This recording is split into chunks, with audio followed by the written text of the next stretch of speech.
आज news scan में हम स्कैन करने वाले हैं लालू प्रसाद यादव के अब तक के सियासी सफर को। पूर्व मुख्यमंत्री और आरजेडी सुप्रीमो लालू प्रसाद यादव का आज जन्मदिन है। वो आज अपना 74वां जन्मदिन मना रहे हैं। आपको बता दें कि सेहत खराब होने की वजह से वो इस वक्त दिल्ली में अपनी बेटी मीशा भारती के आवास पर हैं और उन्होंने अपना 74वां जन्मदिन भी वही मनाया है। हाल ही में जमानत पर बाहर आए लालू यादव ने अरसे बाद अपने परिवार के साथ जन्मदिन मनाया। गुरुवार रात 12 बजे के बाद उन्होंने केक काटा। इस मौके पर उनकी पत्नी राबड़ी देवी भी मौजूद रही। केक काटे जाने के बाद उनकी सबसे बड़ी बेटी मीशा भारती ने पिता के लिए इमोशनल पोस्ट लिखा। उन्होंने अपनी पोस्ट में लिखा कि पापा से ही जहां है, पापा जहां हैं वहीं जहां है, हैप्पी बर्थडे पापा। इसके साथ ही मीशा भारती ने कुछ तस्वीरें भी शेयर की हैं, जिसमें लालू यादव बेहद कमजोर दिख रहे हैं। उनके चेहरे से ही साफ झलक रहा है कि बीमारी ने उन पर गहरा असर डाला है। इधर पटना समेत बिहार के कई हिस्सों में आरजेडी कार्यकर्ता लालू के जन्मदिन पर अलग अलग कार्यक्रम कर रहे हैं। आपको बता दें कि लालू के जन्म दिवस को आरजेडी ने जीवन दिवस के रूप में मनाया और इस मौके पर आरजेडी कार्यालय में रक्तदान शिविर भी लगाया गया। आपको बता दें कि ये ब्लड डोनेशन कैंप खुद उनके बड़े बेटे तेज प्रताप यादव ने लगवाया था और इस मौके पर आरजेडी के कार्यकर्ता तो शामिल हुए ही, कई बड़े नेता भी इस मौके पर शामिल हुए थे। जी हाँ, और उन्होंने रक्तदान भी किया। ये वो लोग हैं जिनके दिलों में लालू बसते हैं। यकीन नहीं होता तो खुद सुन लीजिए। देखिए, आज लालू जी का 74वां जन्म दिवस है। उनके जन्म दिवस को हम लोग जीवन दिवस के रूप में मना रहे हैं। जीवन दिवस इसलिए कि जो लोग यहाँ रक्तदान कर रहे हैं उनके जन्म दिवस के शुभ अवसर पर, ये रक्त किसी न किसी का जीवन बचाएगा। इसलिए हम लोग यहाँ रक्तदान का कार्यक्रम रखे हैं और लोग काफ़ी लोग आए, सैकड़ों की संख्या में आकर रक्तदान हुआ और सैकड़ों लोगों को जीवन मिलेगा लालू जी के जन्मदिन पर। यही संदेश भी है कि रक्तदान करें और लोगों को जीवन बचाएं।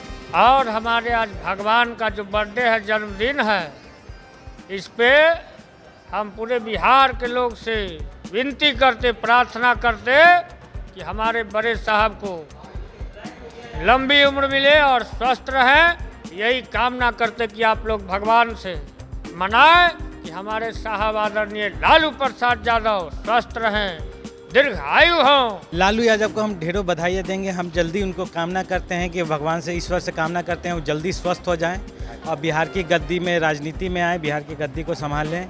वापस कई लोग हैं जो बिहार जो आज पिछड़ रहा है वो कम से कम वापस फिर से एक सही रास्ते पे बिहार आएगा। यहाँ नौजवानों को रोजगार मिलेगा। श्री लालू प्रसाद जी गरीबों के मसीहा के नाम से जाने जाते हैं। पर बड़ा सवाल ये है कि जिस लालू को चारा घोटाले मामले में सजा हुई, जिसने अपने कई दिन और कई रात सलाखों के पीछे बिताए, काल कोठरी में बिताए, उस लालू के लिए इन लोगों के दिलों में इतना प्यार और इतना सम्मान क्यों है? दरअसल ऐसा क्यों है? क्योंकि लालू एक नेता नहीं बल्कि एक विचारधारा है।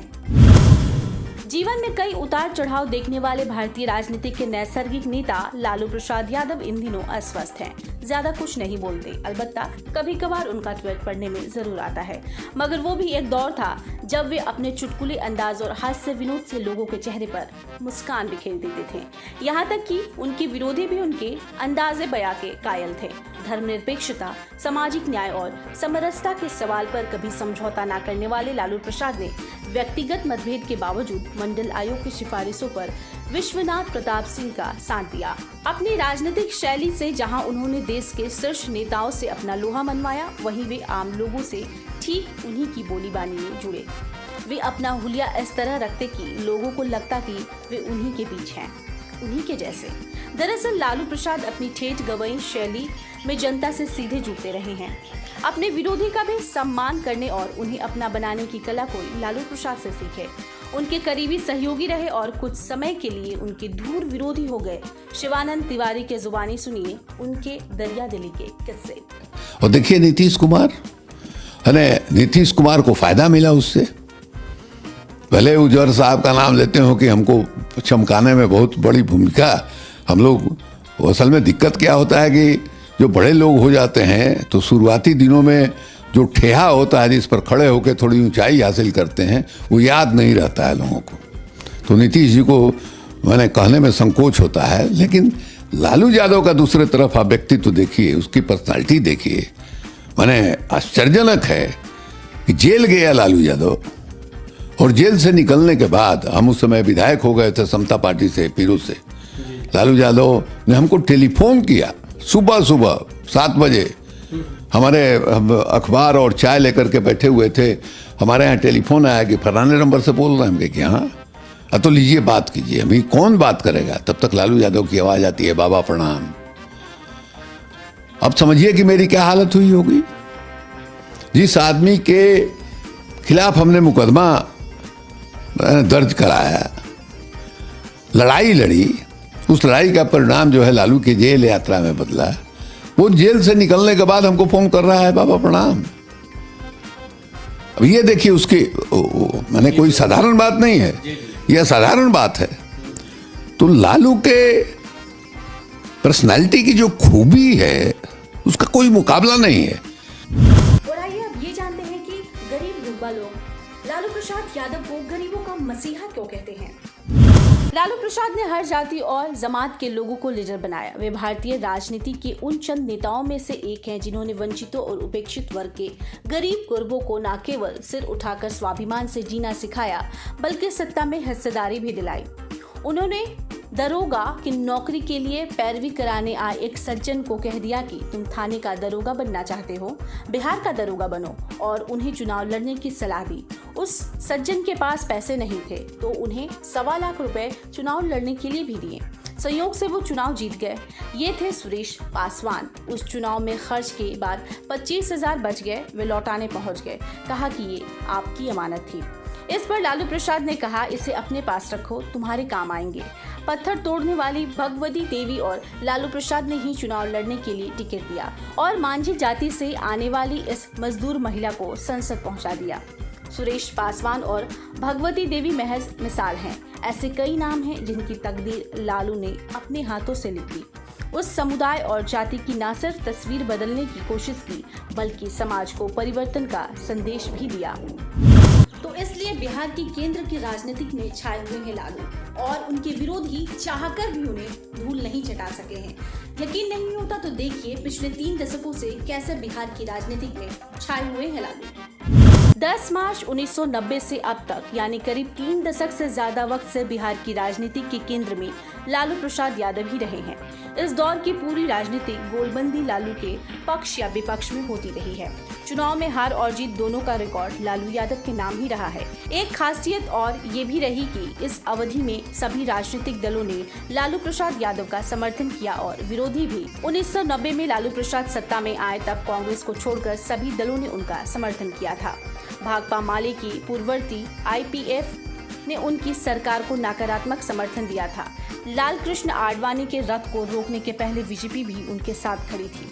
मौजूदा मुख्यमंत्री नीतीश कुमार उस समय लालू के प्रमुख सहयोगी में शुमार थे। 1995 में नीतीश कुमार अलग हो गए। समता पार्टी वजूद में आ चुकी थी। लालू प्रसाद यादव की जबरदस्त घेरबंदी हुई। समता पार्टी, बीजेपी और कांग्रेस, बिहार पीपुल्स पार्टी अलग अलग चुनाव लड़ रही थी। यह सब लालू विरोधी वोटों पर आश्रित थे। अविभाजित बिहार में 325 में से 165 सीटों पर जनता दल की जीत हुई। 1997 में चारा घोटाला के आरोप में केस दर्ज होने के बाद उनका साथ जनता दल भी छोड़ चुका था। लालू ने राष्ट्रीय जनता दल के नाम से नई पार्टी बनाई और उन्हें कांग्रेस का साथ मिला। यानी जिस कांग्रेस को लालू ने सत्ता से बेदखल किया, वही उनकी सरकार बचा रही थी। 1995 से 2000 तक दौर लालू प्रसाद के लिए अच्छा नहीं रहा। 1998 में अटल बिहारी वाजपेयी की सरकार केंद्र में बनी और 2000 में विधानसभा चुनाव हुआ। आरजेडी को पूर्ण बहुमत नहीं। 7 दिनों के लिए नीतीश कुमार सीएम बने। कांग्रेस, निर्दलीय, झामुमो और वाम दलों की मदद से राबड़ी देवी मुख्यमंत्री बनी। यह सरकार पूरे 5 साल चली। 2005 में चुनाव में भी आरजेडी को बेदखल करना संभव नहीं था। अक्टूबर में फिर चुनाव हुआ और एनडीए की सरकार बनी। 2010 के चुनाव में आरजेडी महज 23 सीटों पर सिमट गया। लेकिन 2014 आते आते लालू राज्य की राजनीति के लिए अपरिहार्य बन गए। लेकिन 2019 के लोकसभा चुनाव में आरजेडी को करारी हार का सामना करना पड़ा। तेजस्वी यादव पर सवाल उठने लगे। लेकिन 2020 के विधानसभा चुनाव आरजेडी राज्य की सबसे बड़ी पार्टी बनकर उभरी और तेजस्वी की तुलना महाभारत के अभिमन्यु से की गई। राजनीतिक के चाणक्य नीतीश कुमार एन केन प्रकारेण मुख्यमंत्री बने। भले ही सीएम नीतीश कुमार इन दिनों आराम से सीएम की कुर्सी पर बैठे हों, लेकिन बिहार आते ही लालू कोई ना कोई दांवपेच ऐसा जरूर खेलेंगे जिससे कि सीएम नीतीश कुमार इस कुर्सी पर आराम से नहीं बैठ पाएंगे। जी हाँ, क्योंकि बिहार आते ही लालू यादव कोई ना कोई तिकड़म अपने सियासी दांवपेच जरूर खेलने वाले हैं। लालू प्रसाद यादव 74 साल के हो गए हैं, बीमार हैं, लेकिन तमाम कानून दांवपेच के बाद जेल से बाहर आ गए हैं। सवाल उठता है कि अब आगे क्या? लालू जमानत पर रिहा होकर अभी दिल्ली में बेटी विशा भारती के पास हैं। फिलहाल कोरोना की वजह से वक्त थमा है, लेकिन लालू के जेल से बाहर आने का मतलब है शेर का पिंजरे से बाहर होना। ऐसे में देर सवेर शेर की दहाड़ सुनाई पड़ना तय माना जा रहा है, यानी कि राजनीति का चक्का घूमना तय है। लालू आज महागठबंधन में कांग्रेस के साथ हैं। कोरोना के वर्तमान लहर के खत्म होने के बाद उनके बिहार आने की उम्मीद है। बिहार में उनकी मौजूदगी क्या राजनीतिक गुल खिलाएगी, यह तो आने वाला वक्त बताएगा। लेकिन लालू अगर एनडीए से जीतन राम मांझी और मुकेश साहनी का मोह भंग करने में कामयाब हुए तो बिहार में सियासत बड़ी करवट ले सकती है। वैसे मांझी व साहनी ने ऐसी संभावनाओं से इनकार किया है।